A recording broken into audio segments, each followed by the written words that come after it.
बिस्मिल्लाहिर्रहमानिर्रहीम, अस्सलाम वालेकुम। आप देख रहे हैं प्रोग्राम स्पोर्ट्स 360। मैं हूं आपका मेज़बान अहमद नवाज़। हमेशा की तरह आपके लिए लेकर आए हैं स्पोर्ट्स की दुनिया से जुड़ी तमाम खबरें। आज सबसे पहले एशिया कप की बात करेंगे और एशिया कप में आपको लेटेस्ट अपडेट तो देनी है कि श्रीलंका ने हांगकांग को शिकस्त दे दी। उस पूल के ऊपर तो बड़े ही ज़बरदस्त मुकाबले जारी हैं और मैच में बहुत इंटरेस्टिंग चीज़ें हमें देखने को मिल रही हैं। और हमने पहले भी कहा था कि वो ग्रुप जो है वो बड़ा अनसर्टन है, तो वहाँ पर बांग्लादेश, श्रीलंका और अफगानिस्तान के दरमियान एक इंटेंस मुकाबला जारी रहेगा कि कौन क्वालिफाई करता है अगले राउंड के लिए।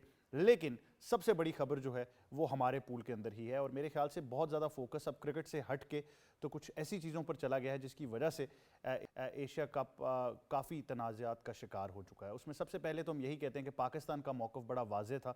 पाकिस्तान ने कल बाकायदा तौर पर आईसीसी को अप्रोच किया और कहा कि जी मैच रेफरी को चेंज किया जाए, जिसके ऊपर आईसीसी ने पाकिस्तान की बात मानने से इनकार किया। उसके बाद पाकिस्तान की तरफ से कुछ बाइकआउट की भी खबरें आती गई। चीज़ें बहुत ज़्यादा उलझ चुकी हैं। मेरे ख्याल से इस चीज़ को अब हमें तस्लीम करना पड़ेगा कि इतना आसान नहीं है जिस तरीके से इसको हैंडल किया गया है। और फिर ये भी आपको सोचना है कि एशियन क्रिकेट काउंसिल का एशिया कप की जुरिस्डिक्शन जो है वो एशियन क्रिकेट काउंसिल है, वो आईसीसी नहीं बनती। तो किस बेहतर तरीके से या बेहतर अंदाज में इसको हैंडल किया जा सकता था और अब आगे करना क्या है, क्योंकि अगर तो मैच रेफरी नहीं चेंज होते या चेंज हो जाते हैं ये तो एक सेपरेट क्वेश्चन है। तो जो बाइकआउट की खबरें आ रही हैं उसमें क्या होगा। आज भी काफ़ी कुछ बॉर्डर पार से मीडिया आउटलेट्स थे जिन्होंने ये क्लेम किया पाकिस्तान कल भी शायद फॉरफिट करके एशिया कप से बाहर हो जाएगा, लेकिन इन तमाम तर खबरों की बाकायदा तौर पर ना ही कोई तरदीद की गई है, ना ही कोई इनको कंफर्म किया गया है। लेकिन ये तो वक्त ही बताएगा कि क्या करना चाहिए और क्या करना होगा, क्योंकि बातें बहुत ज़्यादा चल उठी हैं। कुछ मीडिया आउटलेट्स ये भी क्लेम कर रहे हैं कि भारत ने ये भी कहा है कि अगर वो एशिया कप जीत जाते हैं तो वो ट्रॉफ़ी भी लेने से इनकार कर देंगे चेयरमैन पाकिस्तान क्रिकेट बोर्ड जो कि प्रेसिडेंट एसीसी भी हैं उनसे। तो ये बहुत सारी रूमर्स अब फ्लोट करेंगी और बहुत सारी चीज़ें जो हैं, जैसा कि मैंने कहा कि फोकस क्रिकेट से हट जाएगा। तो इस बारे में ज़रूर गुफ्तगू करेंगे, डिटेल्स जानने की कोशिश करेंगे, आपको लेटेस्ट सिचुएशन से भी आगाह करेंगे। उसके बाद हमने आपसे हॉकी की बात करनी है, जहाँ पर पाकिस्तान का जो प्रो लीग का शेड्यूल है उसको बाकायदा तौर पर जारी कर दिया गया है। पाकिस्तान की तमाम तर जो अब मैचेज़ हैं आगे उनको हम डिटेल में डिस्कस करेंगे और बड़ा ज़रूरी है, हमने बहुत सारी बात प्रो लीग के बारे में की है।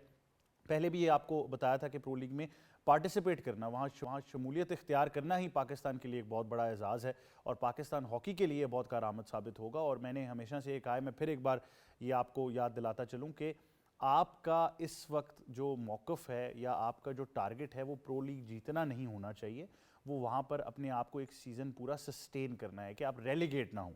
इससे पाकिस्तान को बहुत फ़ायदा होगा, तो इस बारे में ज़रूर गुफ्तगू करेंगे। उसके बाद आपको वर्ल्ड एथलेटिक्स चैम्पियनशिप के बारे में बताएंगे, जहाँ पर अशर नदीम पाकिस्तान के जैवलिन थ्रोअर और ओलंपिक गोल्ड मेडलिस्ट कम्पीट करने के लिए तैयार हैं। उन्होंने एक वीडियो भी रिलीज़ की जिसमें उन्होंने फैंस को आगाह किया कि उनका मुकाबला कब होने जा रहा है। तो मेरे ख्याल से बड़ा एक ज़बरदस्त कनेक्शन है अरशद का पाकिस्तानी कौम के साथ। तो तमाम तर नज़रें वर्ल्ड एथलेटिक्स चैम्पियनशिप पर ज़रूर होंगी, तो इस बारे में भी ज़रूर गुफ्तगू करनी थी। अब मेहमानों से आपका तारुफ कराते हैं। सबसे पहले स्टूडियोज़ में हमें ज्वाइन कर रहे हैं हमारे साथ ही एंकर और एक्सपर्ट जनाब सईद मोहम्मद अवैस। अस्सलाम वालेकुम अवैस, कैसे हैं आप, क्या हाल है आपका? वालेकुम सलाम, कैसे हैं अहमद भाई? ठीक है, मैं बिल्कुल ठीक हूँ अवैस, आप कैसे हैं, कैसा फील कर रहे हैं आज? ज़रा पॉजिटिव हैं एशिया कप को लेके कि नहीं? या पॉजिटिव हूँ। जैसे पाकिस्तान ने स्टांस लिया हुआ है, मैं फिर अल्फाज यूज़ करूँगा रिजिड के, और आपको रहना पड़ेगा। आप एक तगड़ा क्रिकेट बोर्ड है, जो भी मामला होए। सुपर संडे फिर आ रही है, मैं फिर कह रहा हूँ बर्दाश्त नहीं करोगे जब अगर हम करेंगे तो। लेकिन उसके लिए आपको पहले जीतना होगा। मैं फिर यही बात कहूंगा कि पहले जीतें और फिर जवाब दें।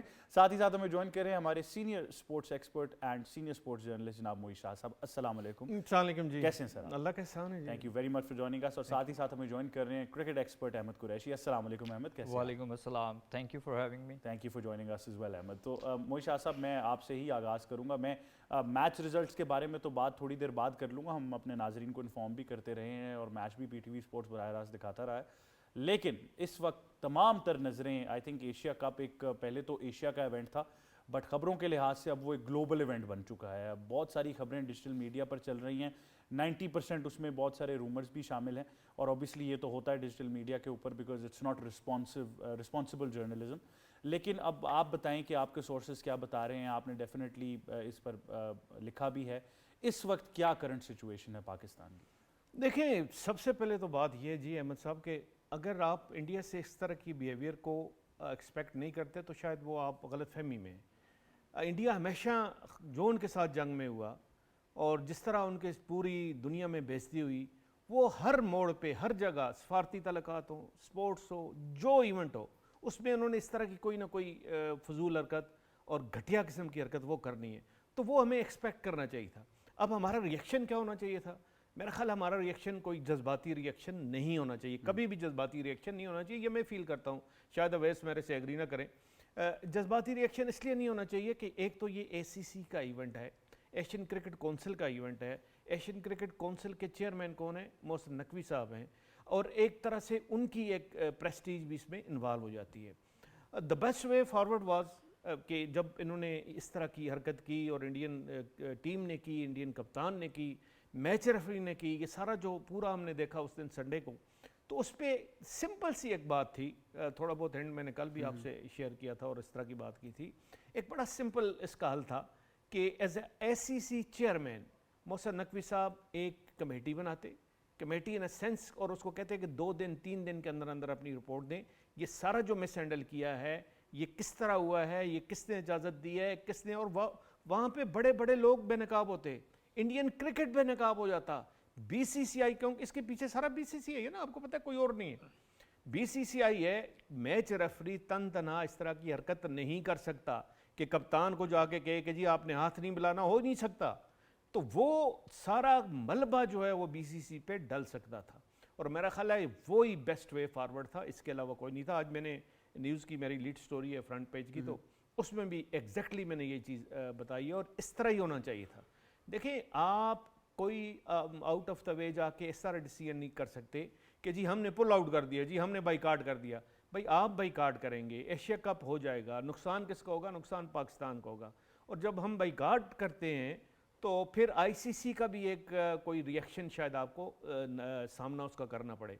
तो क्रिकेट से हम इलादा नहीं मेरा ख्याल होना चाहिए, बल्कि अपनी जो पावर्स हैं और जो पावर्स जो आपके पास जहाँ जिस पोजीशन में है, उन पावर्स को एग्जर्ट करना चाहिए।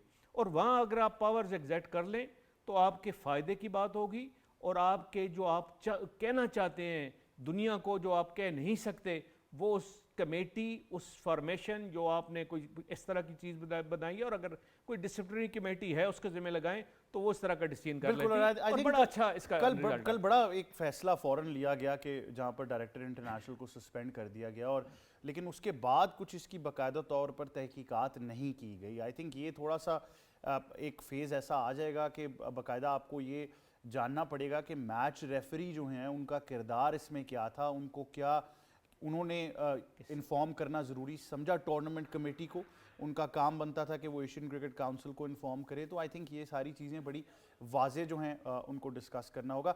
सैयद मोहम्मद अवैस, करंटली इस वक्त तमाम तर नज़रें फ़ैन्स की जो हैं वो पाकिस्तान क्रिकेट टीम और चेयरमैन पाकिस्तान क्रिकेट बोर्ड पर हैं, क्योंकि सबसे बड़ा सवाल इस वक्त मैच रेफरी का नहीं है, वो ये है कि क्या पाकिस्तान एशिया कप खेलेगा मज़ीद के नहीं खेलेगा। या पहले मैंने क्योंकि एक अल्फाज भी यूज़ किया था, रिजिड, क्योंकि सुबह मैं थोड़ा सा सारी खबरें जितनी चल रही हैं, चाहे इंटरनेशनल है चाहे पाकिस्तान मीडिया, उसको पढ़ रहा था, लेकिन स्लो एंड स्टडी जब मैं शाहजी की बात ऑफ एयर सुन रहा था बैठ के, हम लोग बात ही डिस्कस कर रहे थे, तब जाके थोड़ा बहुत समझ आया। ऑब्वियसली उस वक्त सिचुएशन ऐसी थी कि आपने शायद, मुझे नहीं पता, वो ट्वीट भी आई, सारे मामला हुए, आपको स्मार्ट प्ले करना चाहिए था उधर, क्योंकि ये जो जितना भी एशिया कप की बात कर लें, सारा का सारा इस वक्त आप खुद प्रेसिडेंट हैं। उसके बाद अगर देखा जाए तो पाकिस्तान एक बड़ा तगड़ा इंटीग्रल क्रिकेट बोर्ड है, पुराना क्रिकेट बोर्ड है, ICC का मेंबर, आपको स्मार्ट प्ले करना चाहिए था, जैसे शाहजी बात कर रहे हैं। अब अगर आप कुछ करते हो, नुकसान हमारा है, नुकसान किसी का नहीं है इस चीज़ में। फ्रैंकली स्पीकिंग, जो ठीक है, जो मामला हुआ, सारा कुछ है, एज अ क्रिकेटर मेरे जहन में एक ही चीज़ है सबसे बड़ी, वो जीत है। आप जीतते, ये चीज़ें ना होती, साफ बात है। संडे आ रहा है, जितने भी अभी आप देख लें क्रिकेटर्स की बात कर लें, जितने प्लेटफॉर्म्स पे आप भी बैठते हैं, मैं खुद बैठता हूँ, इंटरनेशनल प्लेटफॉर्म्स की बात करें, आगे से जब एक जवाब मिलता है ना कि आपने जवाब देना है, संडे को जीत के दिखाओ, और वही चीज़ है मेरे लिए। मैंने टूर्नामेंट जीतना है, मैंने बताना है कि दैट्स व्हाट पाकिस्तान टीम है, जिस तरीके से हम बाउंस बैक करेंगे। लेकिन इस वक्त ये खबरें तो ऑब्वियसली अभी क्योंकि कंफर्मेशन ऑफिशियल नहीं आई, क्योंकि मोहसिन नकवी साहब का इस वक्त ज़ेर सदारत इजलास चल रहा है, ऑनरेबल प्राइम मिनिस्टर साहब एंड मोहसिन नकवी जो उनसे फाइनल अथॉरिटी हैं, जो भी अपने इसके ऊपर जवाब देते हैं। लेकिन जितने भी मामला हुए, एक चीज़ है, देखें, मुझे पता है इस वक्त हमें मैच रेफरी की बात करें, उसके ऊपर तो सारा का सारा दारोमदार नज़र आ रहा है, लेकिन शाहजी वाली बात से मैं एग्री भी करता हूँ कि अगर आप इसको बैठ के अगर प्रॉपर तरीके से हैंडल करें तो कहीं ना कहीं से उसको इंस्ट्रक्शंस तो आई हैं, अकेले वो नहीं कर सकता इस चीज़ पे, ना वो कर सकता है। आपको पता है, यहाँ तक जो इंडियन मीडिया इस वक्त वो अपने ज़राए के जो भी उनके सोर्सेज होते हैं, उस हिसाब से वो यहाँ तक दे रहा है कि प्रॉपर इंडियन टीम को ब्रीफिंग दी गई है 20-25 मिनट की मैच से पहले कि आपने ये ऐसे ऐसे करना है। मैंने फिर कहा कि वो तनहा नहीं कर सकते, जो प्रॉपर ऊपर से ब्रीफिंग आई है। इस मैच रेफरी को ब्रीफिंग कहाँ से आई? ऑब्वियसली बीसीसीआई आईसीसी के, क्योंकि उसके चेयरमैन खुद वो बैठे हुए हैं, वहीं से ब्रीफिंग सारी दी गई इंस्ट्रक्शंस, वो अकेले तनहा नहीं कर सकता। तो बेहतर है कि इसको थोड़ा सा आप अगर प्रॉपर तरीके से इसको स्क्रूटनाइज करके इसको कमेटी बना के इसको हेड करें। अहमद कुरैशी, आप कैसे इस मामले को देख रहे हैं, क्योंकि I think cricket at large will suffer, जो अब तक हम इन चीज़ों से अंदाज़ा लगा सकें। देखिए, सबसे पहले तो मेरे ख्याल में जो इंडियन क्रिकेट टीम ने पर्टिकुलरली उनके कप्तान ने हरकत की है, उसको जितना भी हम कंडेम करें वो कम है। दूसरा ये कि मेरे ख्याल में हमें जल्दबाजी में ट्वीट्स करने या बयानात देने से बेहतर है कि हम वो बात करें जो प्रैक्टिकली पॉसिबल हो। हम ये एक्सपेक्ट करते हैं आईसीसी से कि वो मैच रेफरी को हटाए। अगर आईसीसी मैच रेफरी को हटाता है तो इट मीन्स कि मैच रेफरी को सूर्या कुमार यादव के अगेंस्ट एक्शन लेना चाहिए था, और एक्शन जिस बात पे लेना चाहिए था वो एक्शन सूर्या कुमार यादव को नहीं करना चाहिए था। तो क्या Jay Shah as the head of ICC वो कभी ये ऐसा काम करेंगे मैच रेफरी को हटा के एशिया कप से, कि उनका अपनी ही जो इंडियन टीम है उसका कैप्टन रॉन्ग प्रूफ हो? तो अगर उन्होंने रॉन्ग ही प्रूफ करना होता तो वो इतना ज़्यादा जो उन्होंने हंगामा और पंडोरा बॉक्स एक ओपन किया है, उनको क्या ज़रूरत थी ओपन करने की? तो अब आप एक तरफ जब ये कहते हैं कि अगर हमारी ये डिमांड पूरी नहीं होगी तो हम बायकॉट कर लेंगे, और प्रैक्टिकली आपको वो पॉसिबल होता हुआ नज़र नहीं आता कि उसको पूरे एशिया कप से हटाया जाए। तो अगर आप इस डिमांड पे चलते हैं, अपनी कमिटमेंट को फुलफिल करते हैं, तो उससे ये होगा कि नुकसान आपका है, फ्री के पॉइंट्स मिल जाएंगे यूएई को, वो आगे चली जाएगी और आप एशिया कप से बाहर हो जाएंगे। और इंडिया फिर इस नैरेटिव को ऐसे लेगा और आगे उसको सेल करेगा कि पाकिस्तान इंडिया से खेलने से डर गया और इस सारी कंट्रोवर्सी के पीछे छुप रहा है। सेकेंडली, अगर आप अपने स्टांस से पीछे हट के खेलते तो तब भी आपको शर्मिंदगी का सामना करना पड़ता कि आपने डिमांड कुछ की थी और अपनी डिमांड से हट के आप खेल रहे हैं, तो आपने एक यू टर्न लिया है। तो आई थिंक कि ये जो अभी सोल्यूशन हमें एक नज़र आ रहा है कि पाकिस्तान के मैचेस से उस रेफरी को साइड पे कर दिया जाए, मेरे ख्याल में पाकिस्तान को यही पुट करना चाहिए था, इसी डिमांड को आगे आईसीसी के पुट करना चाहिए था। तो मेरे ख्याल में जो एडवाइज़र हैं मोहसिन नकवी साहब को चाहिए कि उनकी सुने, लेकिन आगे इम्प्लीमेंट उस चीज़ पे करें जो प्रैक्टिकली भी एक कॉमन सेंस को क्लिक करती हो। बाकी अब मेरे ख्याल में कि अगर तो हम बायकॉट करते हैं तो हमारा अपना नुकसान है, और हम एक गोल्डन अपॉर्चुनिटी मिस कर सकते हैं इंडिया से बदला लेने की। ना सिर्फ पाकिस्तान क्रिकेट टीम में इस वक्त अगर आप 22 करोड़ अवाम में देखें ना, तो एक गुस्सा है, एक आग लगी हुई है अवाम को। मैच हारना इज समथिंग एल्स, लेकिन जो हमारी डिसरिस्पेक्ट की गई है उसको कोई भी एक्सेप्ट नहीं कर रहा। और एक जो मेजर पॉइंट है वो ये, नेशनली भी इंटरनेशनल मीडिया पे भी ये चल रहा है कि आगा सलमान को कन्वे कर दिया गया था कि आप के साथ हैंडशेक नहीं किया जाएगा।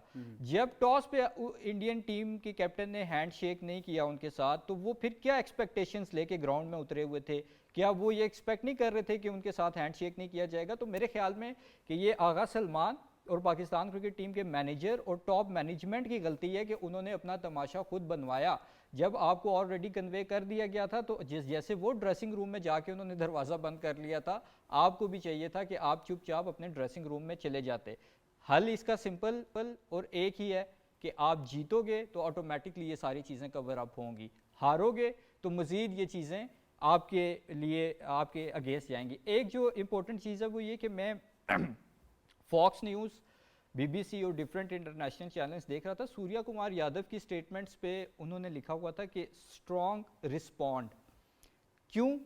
क्या इंडिया की टीम अगर ये मैच हार जाती तब भी इंटरनेशनल मीडिया लिखता कि स्ट्रॉन्ग रिस्पॉन्ड? कभी नहीं। तो इससे हमें क्या जाहिर होता है कि जीत को सलाम है।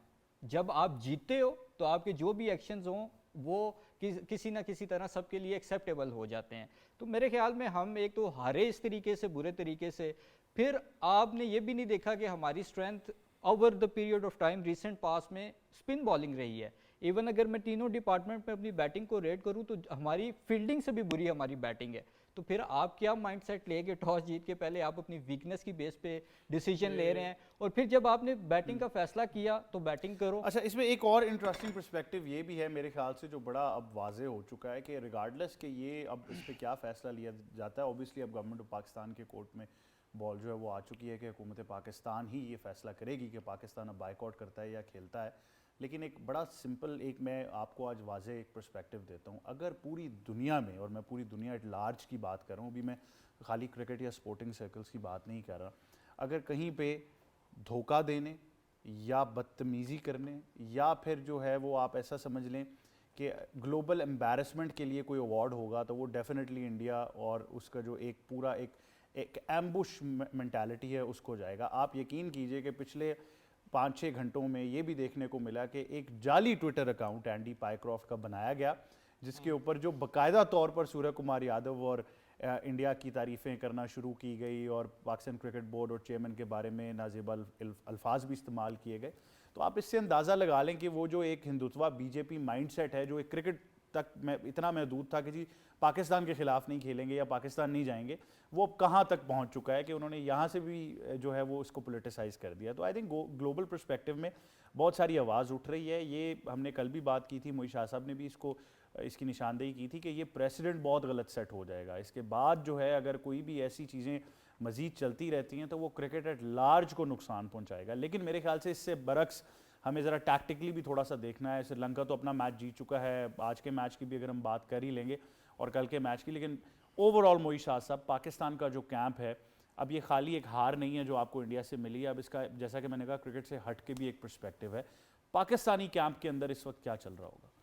लेकिन जी एक तो बड़ी क्लियर एक बात है कि India is not a team that can't be beaten.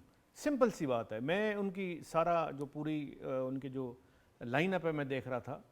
Pakistan अगर अपनी सही स्ट्रेंथ पे खेले, हर एक प्लेयर अपना बेस्ट दे, तो इंडिया को आराम से हराया जा सकता है।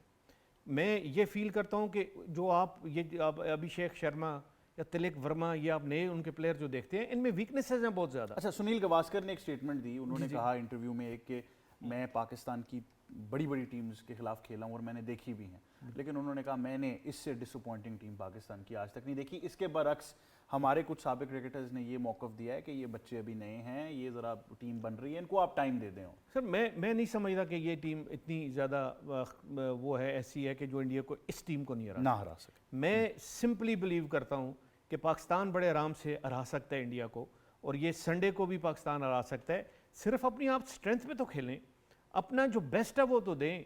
अब आप, अगर आपका ओपनर आता है वो पहले बॉल पे ऐसी शॉट खेलता है कि जिसका कोई कंसेप्ट ही नहीं बनता। भाई आपको पता ही नहीं अभी विकेट कैसी है, आपको सिस्टम का ही नहीं पता, आप इस तरह की शॉट आप खेलते हो कि जिस तरह वो आप, मतलब है कि आप एक क्लब भी और नेट पे भी इस तरह की शॉट नहीं खेली जाती। मैं आपको सच बताता हूँ, नेट में बताएगा कौन? हाँ, लेकिन ये चीजें बताने वाली हैं। फिर आपने काम बिल्कुल नहीं किया उनके प्लेयर्स पे कि जी कौन सा प्लेयर की किधर वीकनेस है। उस दिन मैं उमर गुल को भी पीटीवी स्पोर्ट्स में सुन रहा था, वो कहते हैं मेरे बच्चे को भी पता है, गूगल से देख के बताया है कि सूर्या कुमार किस तरह आउट हो सकता है। चौथे स्टंप पे ऑफ स्टंप के बाहर आप उसको दें तो वो उठा देगा या कुछ इस तरह करेगा। ये इस पर्सपेक्टिव पे मैं वापस आऊंगा जरूर। एक छोटे से वक्फे की तरफ जाना है, लेकिन वापस आते हैं तो ये चीज़ जरूर डिस्कस करेंगे कि हमें, आपको, उमर गुल के छोटे बेटे को भी पता है कि किस तरह टैक्टिकल प्लानिंग करनी है, तो हम जो इतने बड़े कोचेस को लेकर आए हैं वो ये क्यों फैसला नहीं कर पा रहे। लेकिन ये सब और बहुत कुछ एक छोटे से वक्फे के बाद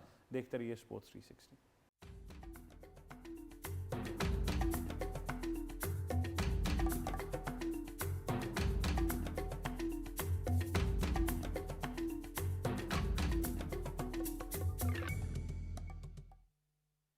वेलकम बैक टू स्पोर्ट्स 360। बात कर रहे हैं पाकिस्तान की और एशिया कप की। मैं जल्दी से हमारे तीनों मेहमानों के कमेंट्स लूँगा, उसके बाद आपको हॉकी और साथ ही साथ अरशद नदीम की भी हमने अपडेट्स देनी है। तो सबसे पहले ये बात कर लेते हैं, मोई शाह साहब, जल्दी से मैं चाहूँगा आपके कमेंट्स भी ले लूँ। जो हम ब्रेक से पहले बात कर रहे थे कि मुझे, आपको, उमर गुल के छोटे बेटे को भी पता है कि स्ट्रेटेजिक प्लानिंग क्या करनी है। अब सवाल यही है, मैंने कल भी ये कहा था, बहुत से लोग ये दरख्वास्त कर रहे हैं कि माइक हसन तक पैगाम पहुँचाएँ कि ये फ्रेंचाइज क्रिकेट नहीं है, इंटरनेशनल क्रिकेट है, थोड़ा सा चीज़ों को फ़र्क करके देखें। मेरा तो ख्याल है कि ये जो आपने बात की है बड़ी अच्छी की है, और ये जो लोग कह रहे हैं बिल्कुल ठीक कह रहे हैं। मैं फील कर रहा था अहमद कि शायद कोई बहुत ज़्यादा एसएन के आने से कोई रैपिड इम्प्रूवमेंट हो, खासकर प्लानिंग में। चलें आप किसी की टेक्निक में कोई इतना वो नहीं कर सकते, लेकिन भाई प्लानिंग और स्ट्रेटजी मेकिंग तो आपको आनी चाहिए ना। फिर आप हेड कोच कैसे हो, कौन सा प्लेयर किधर खेल, गुलदीप को किस तरह आपने खेलना है भाई। मतलब है मैं समझता हूँ कि एक अच्छा क्रिकेट माइंड जिसकी है वो 2 घंटे लगाए पकड़ लेगा वो, लेकिन इनसे नहीं होता। हालांकि उस पिच पे जो दुबई की स्पोर्ट्स सिटी की पिच थी, उस पे ना बॉल ज़्यादा टर्न हो रहा था, ना कोई ज़्यादा इतनी ज़्यादा लिफ्ट थी, नॉर्मल सी विकेट थी 19-20 की, मतलब ऐसा कोई तो हल्का फुल्का अगर कोई निकल जाए बॉल तो वो हर पिच में होता है। तो भाई अगर इस तरह आप उसको नहीं पकड़ सकते और आप उसको 3 विकेटें दे देते हो, उसको खेलना आपके लिए मुश्किल होता है। फिर अभी तक क्या कर रहे हो भाई, आपने क्या किया है? मतलब आपने टीम के साथ कोई इस तरह की स्ट्रेटजी प्लानिंग नहीं बनाई, कोई इस तरह का मैन टू मैन आपने मार्किंग नहीं की कि इस प्लेयर को किस तरह खेलना है, इस बॉलर को किस तरह खेलना है, इस बैट्समैन को किस तरह खेलने नहीं देना। ये काम होता है हेड कोच का। हेड कोच कभी टेक्निक पे वो जी 4 घंटे जी हमने नेट्स किए और तैयारी हो रही है, ओ भाई ये कोई काम नहीं है। अच्छा, मैं तो एक और भी सवाल करूंगा सैयद मोहम्मद अवैस, ये जो इंट्रा स्क्वाड मैचेस और ये सब कुछ हो रहा था, आप पहले भी चले गए थे दुबई में, तो वो किस चीज़ की तैयारी हो रही थी टैक्टिकली? मोहित शाह साहब ने ठीक कहा कि चलें प्लेयर्स ने परफॉर्म नहीं किया इज़ वन थिंग, बट कोई गेम प्लान तो होता। गेम प्लान कहीं नजर ही नहीं आया, आपने टॉस जीत कर कहा बस हमने बारी करनी है पहले। यार मैं तो इंटर स्क्वाड मैचेस का हमेशा मैंने बात की, मैं मुखालफत करता रहा हूँ, चाहे मैं जब खेल भी रहा था तब भी, कि जब इंटर स्क्वाड मैचेस की आप बात करें, मुझे लगता है सिनेरियो बेस्ड तो आप जाते हो लेकिन आप कभी भी सीरियस नहीं लेते, क्योंकि आप अपने स्क्वाड के खिलाफ खेल रहे होते हो।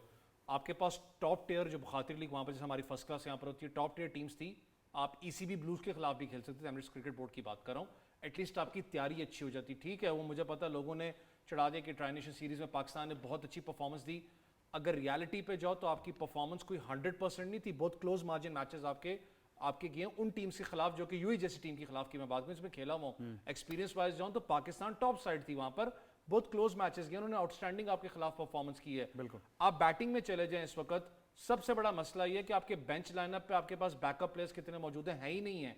आप अगर साइम को बिठाते हैं, साइम को आपने दिमाग में बिठा दिया है, स्पिन बॉलिंग ऑलराउंडर है, बैटिंग ऑलराउंडर नहीं है, जो कि बैटिंग उसका बेसिक काम है। आपके पास सेकंड कमांड में ओपनर इस वक्त है नहीं। अगर आप हारिस को इंस्टेंस आप अगर ओपन करवा जाते हो साहिबजादा फरहान से, या आप फखर जमान को करवा लेते हो, इतने मुश्किल क्रंच मैचेस के अंदर आप आ चुके हो कि मिडिल ऑर्डर के अंदर खुशदिल शाह को डालोगे या हुसैन तलत को डालोगे, अगर वो नहीं परफॉर्म करते, आज मैं बैठ के कल बैठ के हम लोग फिर क्रिटिसाइज करेंगे आखिर हुआ क्या है। हारिस की बात करें, जितना उसके ऊपर बात होती रही है, मैं खुद उसका बहुत बड़ा एक सपोर्ट कह सकता हूँ था कि यार नहीं, उसको चांस मिलना चाहिए। और भाई कितने मैचेस हो चुके हैं, तुम्हारे बैक ट्रैक रिकॉर्ड, ऐसा कप्तान मुझे पता अच्छे हैं, लेकिन इन द बैटिंग जिस पोजीशन पे खेल रहे हो भाई, वो कंस्ट्रक्टेड इनिंग्स मांगता है। हर शॉट दुबई स्पोर्ट्स सिटी के अंदर आप मिड विकेट एरिया नहीं टारगेट करते हो, हिट द ग्राउंड भी होता है, स्ट्रेट शॉट्स भी होती हैं। आपने जिस तरीके से शॉट्स उस दिन खेली हैं, हसन नवाज की आप बात कर लें, आज भी पता लगता है कि आप साइकोलॉजिकली इतने ज्यादा तगड़े प्लेयर्स नहीं हो। जब प्रेशर आपके ऊपर आता है, आप उस चीज को इनहेल नहीं करते। टॉस का जिस वक्त बात हुई कि जी टॉस पाकिस्तान ने जीता, पाकिस्तान बाद में बैटिंग करता, बाबर आपके पास नहीं है, रिजवान आपके पास नहीं है, जो एक कहते हैं ना स्टेबल इनिंग्स खेलने वाले प्लेयर्स हैं, शायद बीच में आकर थोड़ा आपकी स्टेबलाइज कर लें। आपकी टीम इस स्क्वाड के साथ चेज नहीं कर सकती थी। ये बहुत सी चीजें, और आप 4 बॉलर्स के साथ जा रहे हो। लोग 5वें बॉलर का गेयर भी यूज करते हैं कि 4 बॉलर्स ना काम ये करें। बहुत अरसे से हारिस कहा कहाँ जा पर रहा है? है और मैं हैरान हूं कि सबसे ज्यादा इसके ऊपर साबिक टेस्ट क्रिकेटर और कप्तान पाकिस्तान क्रिकेट टीम वसीम अकरम ने बात की कि the importance of a 5th bowler in T20 cricket, लेकिन I think tactically game plan नहीं था। We almost went blind in this game, banking on confidence के जी नए लड़के हैं, हसन नवाज है, ये है वो है, और ऐसे ही मैच को ले जाएंगे, सुफियान ये कर देगा वो कर देगा, मोहम्मद नवाज ये कर देगा। इसके बरक्स ये नहीं सोचा कि थोड़ा सा हम्बल रह के ज़रा थोड़ी सी मार्किंग कर लें कि अभिषेक शर्मा को कैसे टैकल करना है। अगर आप पहले 3 भारतीय बल्लेबाज जल्दी आउट करने में कामयाब रहते तो आप पूरा डेंट डाल जाते उनकी साइड को, लेकिन इस पर नहीं प्लान किया गया।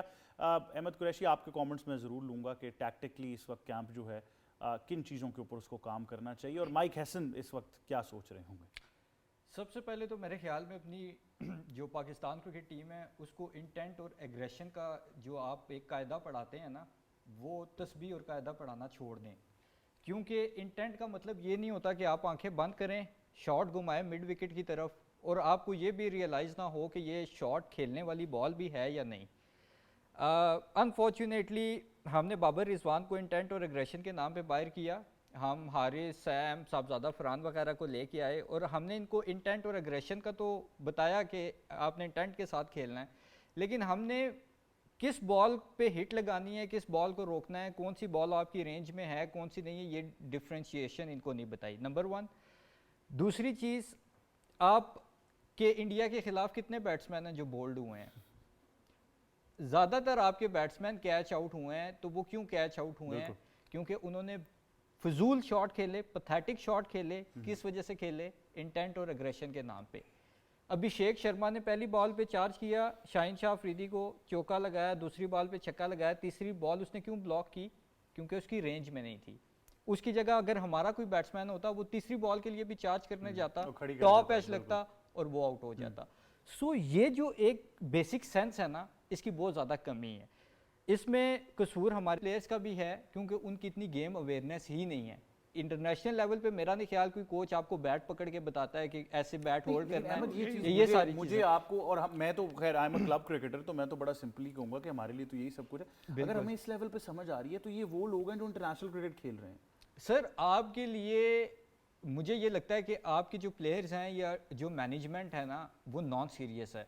और मैं अक्सर ये बात करता होता हूँ कि मुझे पीसीबी के ना जो वाटर टैंक के ऊपर उसमें भी कोई उसके पानी में प्रॉब्लम लगती है, क्योंकि जब पीसीबी से बाहर आते हैं लोग तो वो बातें कर रहे होते हैं जो शायद हम सब भी करते हैं, लेकिन जैसे ही वो पीसीबी में जाते हैं, एक 2 गिलास पानी वहाँ के पीते हैं तो वो उसी के ऑपोजिट चीज़ें कर रहे होते हैं। आप देखिए कितने बड़े बड़े नाम थे, सकलैन मुश्ताक, मोहम्मद हफीज़, वहाब रियाज वगैरह वगैरह, सब आकिब जावेद टीवी में देखिए, बैठ के इन्होंने- वो कुछ ये करते बात थे। इन्होंने बड़ी अच्छी की है। इन्होंने सब ने अपना अपना टाइम लगाया हुआ जी क्रिकेट बिल्कुल। बोर्ड में, अब और बाहर आते इसमें- हैं तो बस इसमें इम्प्रूवमेंट आपकी कैसे आ सकती है? सबसे पहले तो आपको निडर हो के क्रिकेट खेलनी पड़ेगी। टीम्स यहाँ पे अब 300 भी करने शुरू हो गई हैं, तो आपको देखना पड़ेगा कि क्रिकेट किस तरफ जा रही है। दूसरा, अपने प्लेयर्स को ये बात बताएं कि बेटा इंटेंट और एग्रेशन का ये मतलब नहीं होता कि हर आई हुई बॉल को आपने घुमाना है। ठीक है, आप ये देख लो कि आपके आगे बॉलर कौन सा है, वो बॉल पिच कहाँ कर रहा है, आपके जोन में है, आपकी रेंज में है। ये काम बताना है बैटिंग कंसल्टेंट या बैटिंग कोच का या हेड कोच का। अब आपने क्या किया, बाबर आजम और रिजवान को टीम से क्यों निकाला कि वो 40 बॉलों पे 50 करते हैं? हमें हारिस और सैम अगर 35 बॉल पे भी 50 कर दें तो 5 बॉल्स एक साइड की अगर बचें 10 तो 10 बॉलों में हम 20 से 25 रन एक्स्ट्रा जोड़ सकते हैं। यानी अगर हम 150 करते हैं तो हम 170-80 पे जा सकते हैं। आपका तो ये एक्सपेरिमेंट बैक फायर कर गया है, बजाय आप 170-80 पे जाते हैं, आप तो 127 पे आ गए हैं। फिर 127 आपने कर लिया, इंडिया की टीम ने आपको 120 बॉलों पे 120 नहीं बनाने दिए, आपके अंदर वो फाइटिंग स्पिरिट नजर ही नहीं आई। अबरार अहमद, सुफियान मुकीम, हसन नवाज, ये तीनों मेरे टीम मेट रहे हैं। अबरार ने फिर भी जान मारी बॉलिंग में। सुफियान की बॉलिंग देख के मैं हैरान था कि वो कैसे फुल टॉस पे और इजी सिंगल्स दे रहा है, जैसे वो गिव अवे कर चुका है मैच।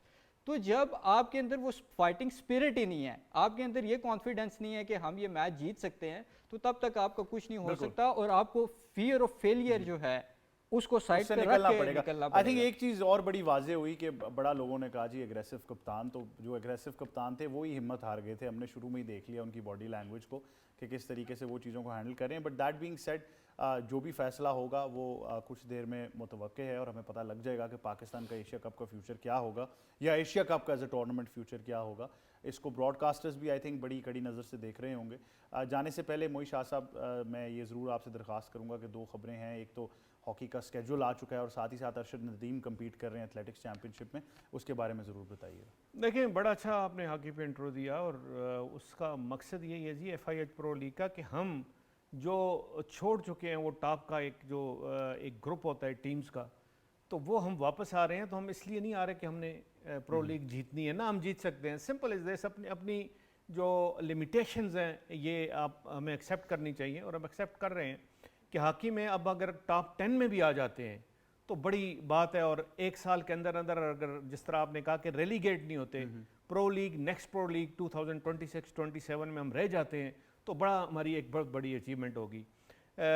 इसके जो आपको पता है शेड्यूल के अनाउंसमेंट होगी। शेड्यूल में पाकिस्तान दिसंबर में स्टार्ट कर लेगा, अर्जेंटीना जाएगा, अर्जेंटीना में पाकिस्तान, नीदरलैंड्स और अर्जेंटीना ये आपस में खेलेंगी।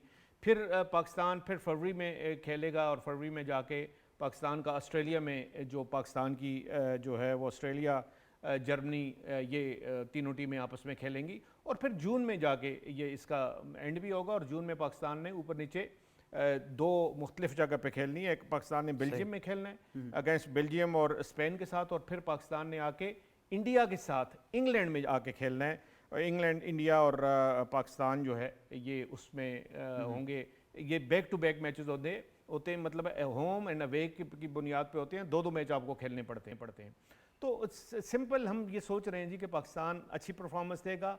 With the time Pakistan hockey develop करेगी और कम अज़ कम at the end of this pro league जो पाकिस्तान का डेब्यू first season, बिल्कुल। है, फर्स्ट सीजन और डेब्यू पाकिस्तान का, तो by the end of this pro league Pakistan कम अज़ कम 7वें 8वें 9वें नंबर पे कहीं आपको नजर आएगी, जो कि बहुत बड़ी अचीवमेंट होगी और ये हम एक्सपेक्ट करते हैं। बिल्कुल। अब आपके दोस्त अशर नदीम पे आ जी जाते जी, हैं, उनसे जो बात भी हुई, वीडियो भी आई उनसे बात भी हुई, वीडियो भी आई, और मैं तो ये एक्सपेक्ट करता हूँ कि जो उनका काफ मसल का प्रॉब्लम है फुली वो रिकवर कर गए हैं और बड़ी होपफुल हैं। हालांकि मैं आपको बताऊं कि ये जो मैंने आज दोनों ग्रुप देखे हैं, ग्रुप ए भी देखा है और ग्रुप बी भी देखा है, क्वालिफाइंग राउंड का जो कल होना है। ग्रुप ए भी बहुत स्ट्रांग है और ग्रुप बी, बल्कि ग्रुप बी ज़्यादा स्ट्रांग है। इसमें कम अज़ कम 5 आपके ऐसे जेवलिन थ्रोअर्स हैं जो 90 से ऊपर गए हुए हैं, तो वो क्वालिफाई करना 84 राउंड कुछ क्वालिफिकेशन का एक उन्होंने रखा हुआ Benchmark set है, बेंचमार्क सेट किया हुआ है, उसको क्वालिफाई करना वो भी बहुत बड़ा एक मैं कहता हूँ कि टारगेट है फॉर एवरीवन। तो कितने करते हैं और क्या होता है, और होपफुली इंशाल्लाह जिस तरह अरशद नदीम के उनके कोच से मेरी बात होती रही है और मैं तकरीबन हर दूसरे तीसरे दिन उनको अपडेट उनकी लेता रहा हूँ, तो उन्होंने कहा जी कि अभी इस काबिल है कि वो अपनी बेस्ट परफॉर्म कर सके।